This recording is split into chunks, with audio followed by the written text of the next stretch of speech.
राष्ट्रीय लोक अदालत, उसमें कैसे आप अप्लाई कर सकते हैं, कैसे आपका लोन 20% में मात्र सेटलमेंट हो सकता है और उसमें सिक्योर लोन भी सेटलमेंट हो सकता है। आप ये ना समझे कि सिक्योर लोन सेटलमेंट नहीं होता। किस सिनेरियो में सिक्योर लोन सेटलमेंट हो सकता है? अनसिक्योर लोन तो सेटलमेंट होता ही होता है, सारे देश के सारी दुनिया की बात है। साथियों, सबसे पहले तो आप एक बात समझेंगे कि लोक अदालत है क्या चीज। आम आदमी कभी लोक अदालत में क्या किसी भी तरह की अदालत में नहीं गया।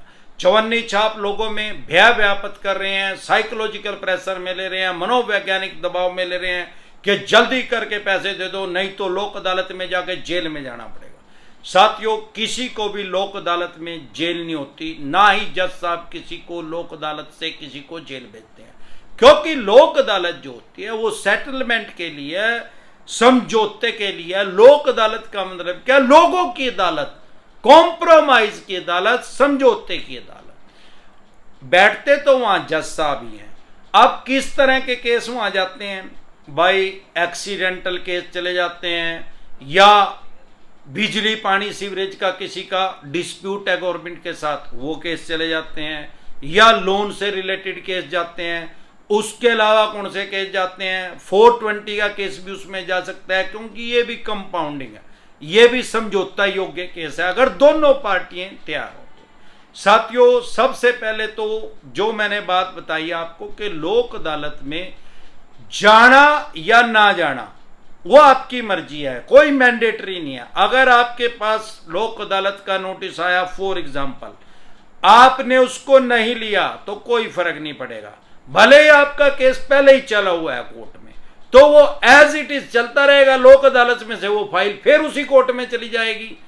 अगर आपने उस नोटिस को ले लिया, आप नहीं गए, तब भी कोई फर्क नहीं पड़ेगा, गैर हाजिरी का कोई इशू नहीं है इसमें, भैया गए ही नहीं। भाई लोक अदालत है यार, समझौते की अदालत है, नहीं गए तो भाई नहीं समझौता करना चाहते होंगे, कॉम्प्रोमाइज नहीं करना चाहते होंगे, हाथ नहीं मिलाना चाहते होंगे। तीसरा ऑप्शन, आपने नोटिस ले लिया, आप चले गए, तो कोई आपको वहां फोर्स नहीं करेगा, दबाव नहीं डालेगा, जज साहब भी नहीं और कोई भी नहीं। हाँ, हो सकता है चवन्नी छाप आपको डराए घबराए धमकाएं, लेकिन आप उसके साइकोलॉजिकल प्रेशर में आओगे नहीं अगर अमरदीप कादियान के साथ जुड़े हुए तो, क्योंकि आपको अपने राइट्स और अधिकार का पहले ही अमरदीप कादियान ने बता दिया भाई, वहां कोई जेल का प्रावधान है ही नहीं, जाकर समझौता करना तो कर ले, नहीं करना तो ना कर दे। और एक चीज ध्यान रखें, अपने आप से कभी भी लोक अदालत में ना जाए। कुछ बेअकले पता नहीं क्या से क्या बोलते रहते हैं, मेरे पास लोगों के कमेंट आ रहे हैं कि सर हम खुद से ही लोक अदालत में जाएं। अरे भाई, लोक अदालत में तो जा सकते हो, आपके राइट्स हैं, बैंक एनबीएफसी कंपनी के, आप भी चले जाओ। तो लोक अदालत का मतलब तो मैंने बता दिया भाई, लोगों की अदालत यार, सारे देश की अदालत है, सारे देश में लगन लग रही। क्यों लगन लग रही? क्यों इसका जन्म होया लोक अदालत का? भाई समाज में भाईचारा बना रहे, और करोड़ों केस आज भी हमारे देश में पेंडिंग है, लगभग 5 करोड़ केस, उसका और भी ज्यादा होंगे, नहीं तो उसका कुछ दबाव कम होए, ताकि कॉम्प्रोमाइज हो गया तो केस खत्म ही हो गया, तो वहीं का वहीं आगे चले नहीं, या तो केस स्टार्ट ही नहीं होया, हो भी रहा था तो उस कोर्ट में से लोक अदालत में समझौता होने के बाद खत्म। लोक अदालत में जब कॉम्प्रोमाइज हो जाएगा, वहां सबसे फायदा एक तो यह है कि आपको एडवोकेट की फीस नहीं देनी। दूसरा, अगर लोक अदालत में एक बार समझौता हो गया, कॉम्प्रोमाइज हो गया, फिर उसको किसी अदर कोर्ट में, बड़ी कोर्ट में चैलेंज नहीं किया जा सकता सारे देश की, ना तो वो बैंक एनबीएफसी कर सकता, ना आप कर सकते। तो इसलिए ये फायदा है। लेकिन खुद से कभी भी लोक अदालत में ना जाए। अगर आप खुद से जाएंगे, जा सकते हैं, तो आपको डिस्काउंट बहुत कम मिलेगा। वही लगी फटने, खिरात लगी बटने। अगर पैसे हैं तो इनके पैसे दे दें, नहीं पैसे हैं तो फिर राव के तू गिरा तो क्या करेगा? दुनिया का कोई गिरा, धरती पे आगे आपका कुछ नहीं बिगाड़ सकता, लोक अदालत में बिगड़ता ही कुछ नहीं भाई। चले जाओ, जाके बोल दो भाई पैसे नहीं है भाई, क्या कितने परसेंट देगा? नुका भाई 15% दे सकता हूं भाई, समय तो आपको 75% तक डिस्काउंट मिल सकता है, और क्रेडिट कार्ड का है तो 85% भी मिलता है। ये कोई, अगर खुद से ही सामने से जाओगे, उनको बुलाने देना यार, उनकी गरज है।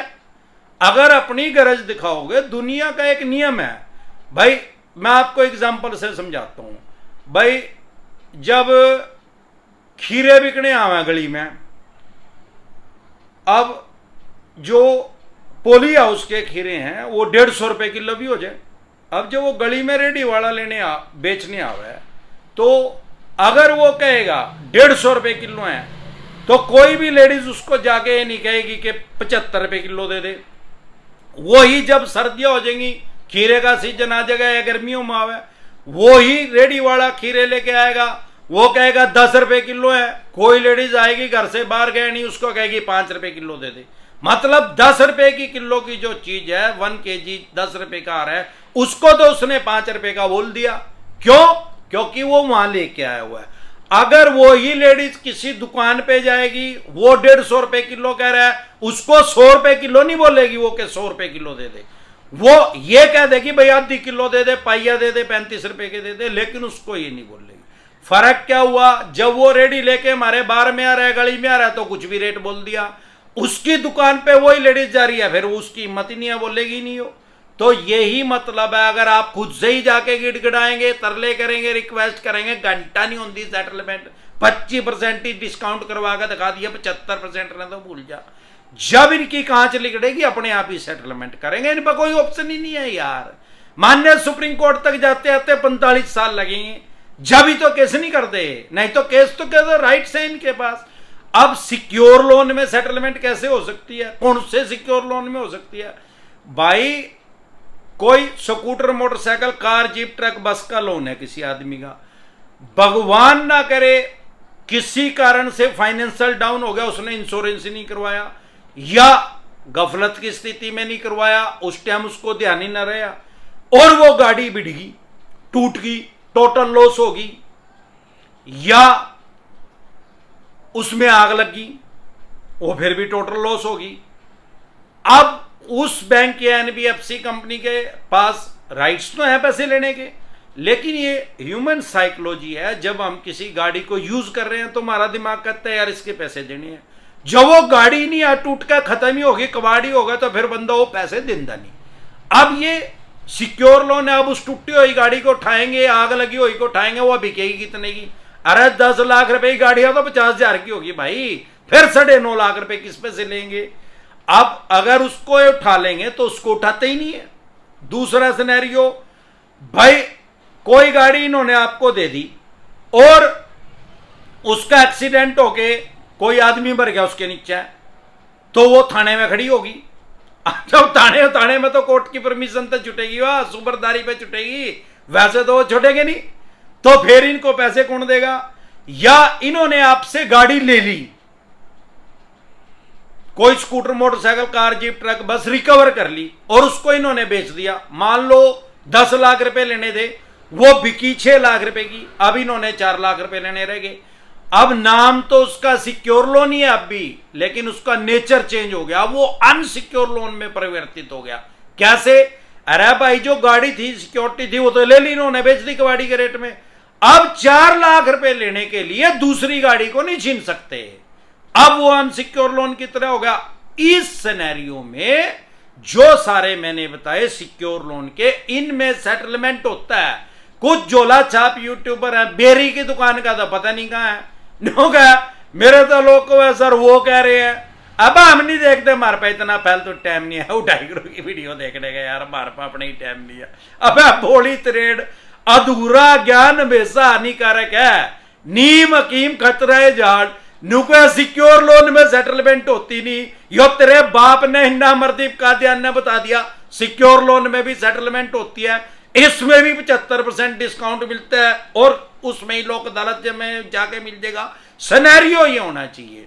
भाई चाणक्य जी ने 3000 साल पहले कहा था, भाई किसी समझदार को अपना दुश्मन बना लो, किसी मूर्ख को अपना दोस्त ना बनाओ। अरे भाई इतनी अकल हो तो अपना काम ही कर लेना। तो भाई ऐसे ऐसे झोला चापों से बचे, जिनको बेरी की दुकान के नहीं पता, लोगों को मिसगाइड कर रहे हैं। अरे भाई पहले पूरा ज्ञान तो देख ले, नी ज्ञान है, नी समझ है, तो अमरदीप कादियान की 2000 वीडियो डल रही है यार लगभग, उसमें तो ही नकल मार ले, उसमें तो ही देख कर सीख ले कुछ। तो साथियों इस तरीके से आपकी सेटलमेंट हो सकती है। लोक अदालत के बारे में मैं डिटेल में बता और समझा चुका हूं, फिर भी कोई दिक्कत परेशानी आए तो आप कमेंट कर सकते हैं। जब भी मैं ऑनलाइन होता हूं जवाब जरूर देता हूं।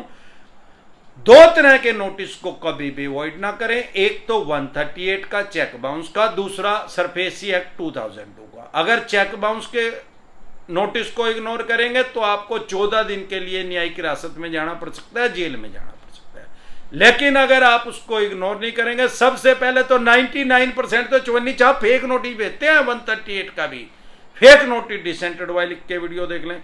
फिर भी कोई दिक्कत परेशानी आ रही है तो आप ई कोर्ट लोड कर लें अपने फोन में, सारे देश की कोर्ट जो है ऑनलाइन हो चुकी है, उसमें चेक कर लें। फिर भी अगर जेन्युइन लग रहा है तो जमानत करवा लो, बेल करवा लो यार, तुरंत बेल हो जाएगी, बेलेबल ऑफेंस है। अगर नहीं करवाओगे तो आपका फिर जमानती वारंट इशू हो जाएगा, फिर नहीं करवाओगे तो गैर जमानती हो जाएगा, नहीं करवाओगे तो पीओ घोषित कर देगी, आपको कोर्ट भगोड़ा घोषित कर देगी, फिर पुलिस का प्रावधान है, फिर पुलिस पकड़ेगी। तो इसका मतलब क्या हुआ, ईएमआई डिफॉल्ट होने में पुलिस नहीं आई, ना पुलिस का काम था। कोर्ट की अवमानना करने में क्राइम में कंसीडर होगा तो पुलिस जरूर आएगी, पुलिस आपको पकड़ेगी और जेल में भी उसी स्टेट की में जाना पड़ेगा जहां इन्होंने चेक बाउंस किया। दूसरा, अगर सरफेसी एक्ट 2002 के अकॉर्डिंग आपके पास नोटिस आ रहा है, उसको कभी भी अड़के में ना लें। अगर आप उसको इग्नोर करेंगे तो अपनी मकान, दुकान, जमीन जायदाद, फैक्ट्री, कारखाना, स्कूल, कॉलेज, बंगला, कोठी या शोरूम, उससे आप हाथ धो बैठेंगे, उसकी एक्शन कर देंगे, बोली कर देंगे, सेल कर देंगे। आपको अपने राइट्स पता है, अधिकार पता है, तो आप कानूनी रूप से उसका बचाव भी कर सकते हैं। प्रिवेंशन बेटर देन क्योर, इलाज से हमेशा परहेज बेहतर है। अगर कोई भी ऐसा इन दोनों में से नोटिस आ रहा है तो तुरंत प्रभाव से लीगल एडवाइस दें।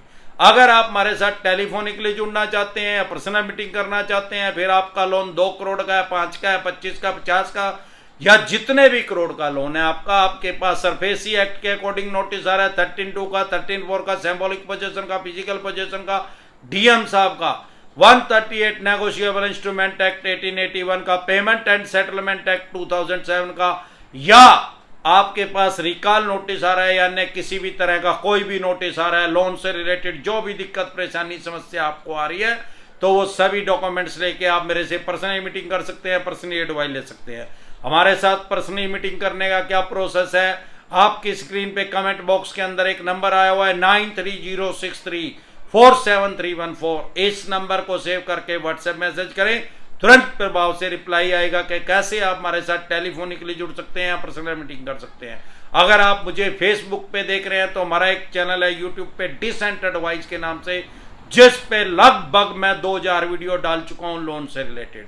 अगर आप मेरे से पर्सनल मीटिंग करना चाहते हैं, आप मुंबई में कहीं भी रहते हैं, तो आप मुझे गोरेगांव में मेरे से पर्सनल मीटिंग कर सकते हैं, पर्सनल एडवाइस ले सकते हैं। अगर आप गुजरात में रहते हैं तो आप मेरे से अहमदाबाद में दिल्ली दरवाजा पे पर्सनल मीटिंग कर सकते हैं। अगर आप दिल्ली में रहते हैं तो कुंडली में मीटिंग कर सकते हैं, हरियाणा में रहते हैं तो एनसीआर में मीटिंग कर सकते हैं, पंजाब में रहते हैं तो लुधियाना में पर्सनल मीटिंग कर सकते हैं। एक बार जोर से मिलकर नारा लगाना पड़ेगा, जय ससुराल वालों की।